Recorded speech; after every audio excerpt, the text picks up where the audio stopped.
Big Ten Media Day is wrapped up, and that means it's full steam ahead as we look forward to the 2025 season. Season 2 of Trojan Update is here, and with it comes plenty of news.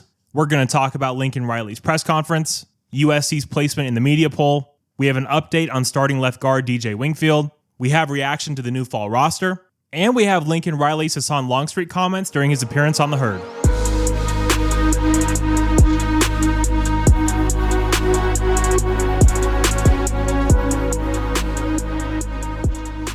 What's up, guys? My name is Gabe, and welcome back to the Trojan Blade. Welcome back to a brand new video. Yeah, this is the start of Season 2 of the Trojan Update series here on the channel. New and improved. I mean, not really. It's kind of just the same show, but brand new season, and we are back once again.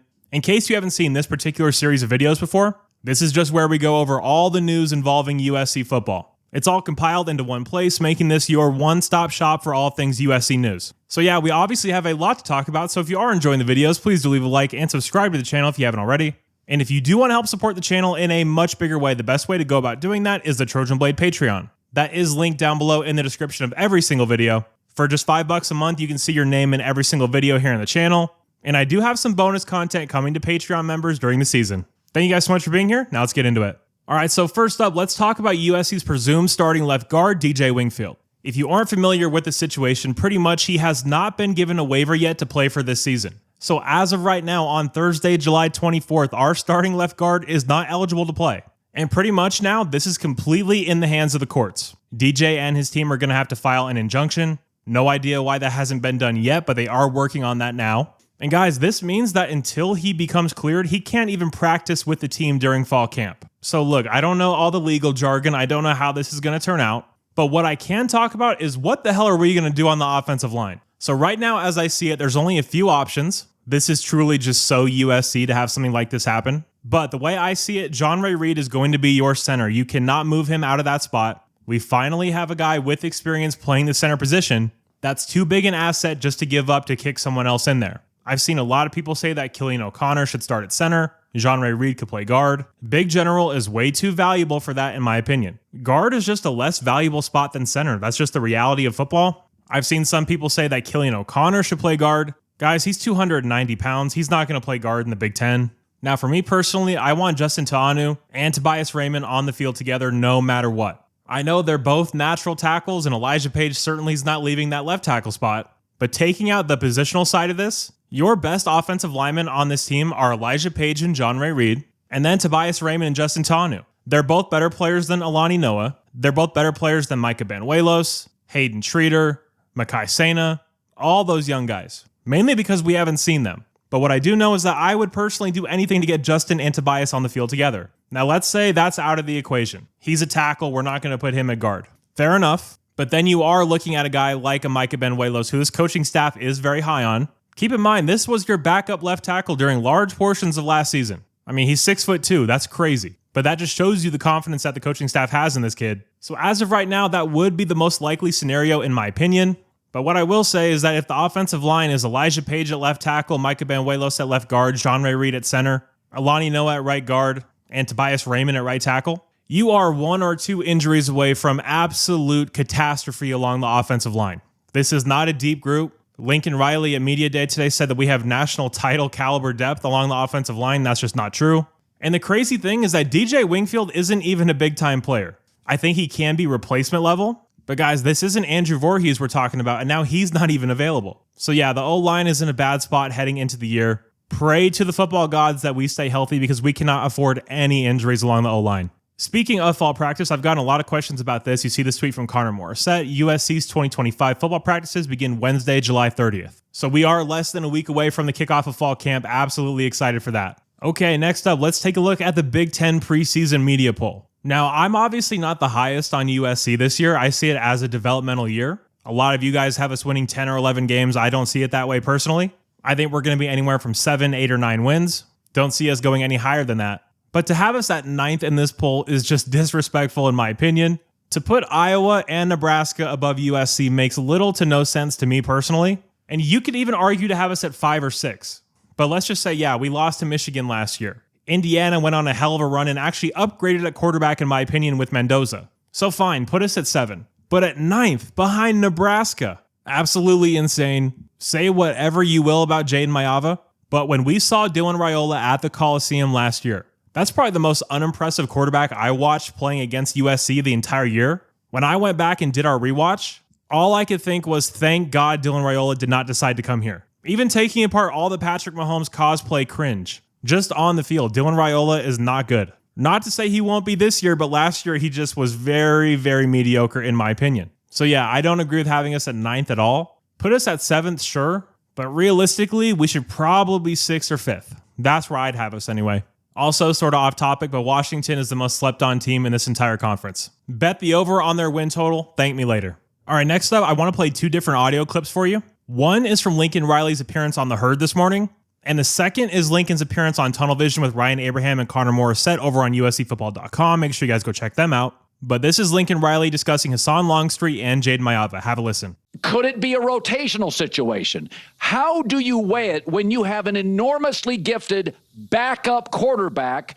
You have a very tough schedule. How do you weigh that stuff? Well, it's first world problems, right? Having 2 guys that you really believe in and multiple guys that you believe in a quarterback room is a great thing. It's hard to do, especially in this day and age. You know, we were super impressed with how Jaden Maiava played in the last 4 games, his 4 starts, who went 3-1 against 4 really quality teams, 4 very strong defenses, and thought he did some just really, really outstanding work in those games, and he's grown and progressed a lot. Certainly Hassan Longstreet is a really special talent that I think is certainly one of those guys that is going to get better quickly and certainly could have a role on this football team. There's no doubt about it. With Jaden starting the last 4 games last season, is he the starter right now? Is there a competition? What's your state of mind with that right now? Yeah, he's definitely our starter coming out of spring. There's no question about it. He's done a great job, improved what is right for our football team right now. Now, we have 2 other guys in the room that I feel are very capable of running our offense and playing well and winning football games, in Hassan Longstreet and Sam Heward. And so after hearing those 2 clips combined, please let me know if you guys agree with me down below in the comment section. But my God, does this feel like Spencer Rattler, Caleb Williams over at OU? You have the super physically talented guy who's the starter, but then behind him is this really mobile, really creative, really strong-arm guy himself, former 5-star. I don't know, it feels like there's going to be a lot of pressure on Jaden's shoulders to perform and perform well, just like there was for Spencer Rattler. And when Lincoln was having his big presser, one of the things he said about Jaden Maiava, he said that with him, they focused on him finding his voice as a leader, because leading does not come natural to him. Being very vocal with the team doesn't come natural for him. And he also said that he needs to make sure that his mistakes don't kill us. So to me, that reads pretty clearly. If Jaden Maiava is still a turnover machine, I think Hassan Longstreet is going to be in there sooner rather than later. I really do. And I know I'm going to get this comment, so I'll address it for the 20th time. No, I don't hate Jaden Maiava. I am a USC Trojan fan. I want the team to win. I want the team to play well. And nothing would please me more than Jaden Maiava becomes a Heisman-level quarterback. I'll come on here, admit I was an idiot, and be happy doing it, because that means my Trojans have a superstar playing quarterback. That's 100% what I hope. I love Jaden Maiava, the person, all that he's had to overcome, his story. Phenomenal kid. But yeah, just not sold on his ability to play the quarterback position for a Lincoln Riley-level USC offense. That's it. But yeah, overall, I'd be very surprised if we don't see Hassan Longstreet starting some games for USC this year. All right, next up, just a few more interesting things from Lincoln's presser. Lincoln said that he changed his approach to roster building to better fit the Big Ten and to compete for a national title. Now, when he's been asked this question about changing the roster to fit the Big Ten before, he's kind of danced around it, kind of said that we can do things our own way because we're USC. But when you watch the roster construction, when you see the new strength and conditioning coach from Kansas State, this is turning into a Big Ten team. I mean, hell, just watch the games last year. It felt like Big Ten football at times. It was a slog, a little boring. That's what we're trending towards. And the funny thing is that I don't think it has to be one or the other. If you look at Ohio State, who just won the national title, they were a mix of old school Jim Tressel Big Ten ball and this new aired out with elite wide receiver style of football that we've seen prevalent in the late 2010s. So yeah, I thought it was interesting to hear Lincoln actually say that this time. Lincoln also said that they challenged Kamari Ramsey to step up vocally and become more of a leader, not just with the defensive backs, but for the whole team. And when I really sat back and looked at it, the 3 guys he brought to Media Day, Mekhi Lemon, Elijah Page, and Kamari Ramsey. Those are all guys that are now thrust into leadership positions, and they're all super quiet, super humble, super hardworking guys. They don't have the personality of an Eric Gentry or Jacoby Lane. So in many ways, this entire media day sort of felt like a challenge for all three of them to step up and rise to this occasion. Because last year, there was a severe lack of vocal leaders on this team when Eric Gentry went down. Miller Moss and Jaden Mayava both didn't step up in that capacity last year, in my opinion. Woody Marks was super quiet. Jacoby was really frustrated and was battling with the coaching staff in that middle part of the year. And I've talked about this before on the channel, but having the game-by-game captain thing was absolutely stupid. You have to have a clear set-in-stone leadership council on this team. They need to have the C on the jersey. It needs to be visible. So much of this is mental. And if you don't know who to look to, if you don't know who to go to in times of crisis, because Lincoln isn't that rah-rah CEO head coach either. He's working with the offense. He's working with the quarterbacks. He's locked in. He's doing his own thing. And the position coaches can do that to some extent. But the best teams are not led by coaches. They are led by players. That has always been true. And it's still true to this day. So yeah, I actually really like that he brought those three along. Get them that experience. Get them used to being more vocal, being the face of the team. And I think that is going to pay dividends as we get later into this season. Now, lastly, to close this out, USC posted the full fall roster on their website. And there's just a few interesting things I wanted to go over. We have some new numbers. Utah transfer wideout Zacharias Williams is going to wear number 0. That's a prime real estate number. I mean, Terrell Bynum wore that number in 2022, and he didn't have that big of a role, so it's not a guarantee of anything. And I know it's just numbers before you comment down below yelling at me, but numbers do matter. So yeah, he's in 0. Penn State transfer linebacker Tamir Robinson is in number 14. Do not like that at all. That is so random. That is not a linebacker number at all. Do not like that. UCF transfer corner Chasen Johnson is wearing number 21. Nickel Roby, Sua Cravens. Long history of number 21s at USC. Love that number for him. Think he's going to have a really big year. Was talking about that on Twitter earlier. Follow me over there if you haven't already. It is linked down below in the description. Kennedy Urlacher, the transfer safety from Notre Dame, is going to wear number 28. I actually think that's a pretty good look for a safety personally. I know it's not a very popular number, but I do enjoy a 28. But the one we got to talk about is RJ Sermons getting number 42.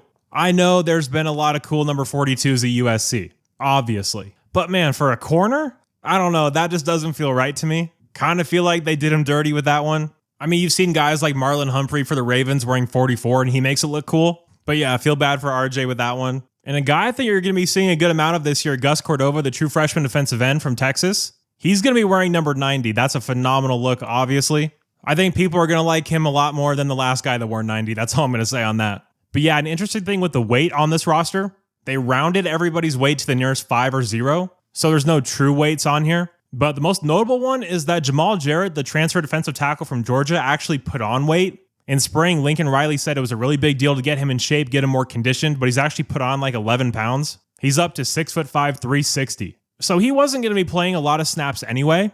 So it's not the biggest deal in the world. He's going to be even harder to move. He's going to plug up even more space in the middle of this defense. But yeah, seeing him go up in weight is pretty interesting.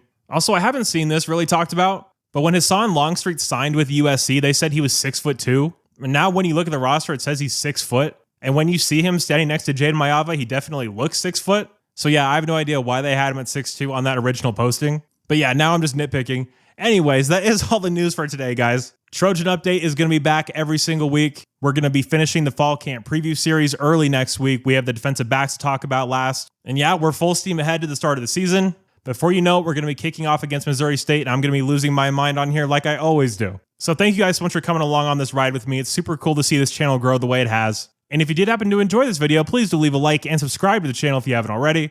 Thank you guys so much for the years of support. You're all awesome, and as always, take care and fight on.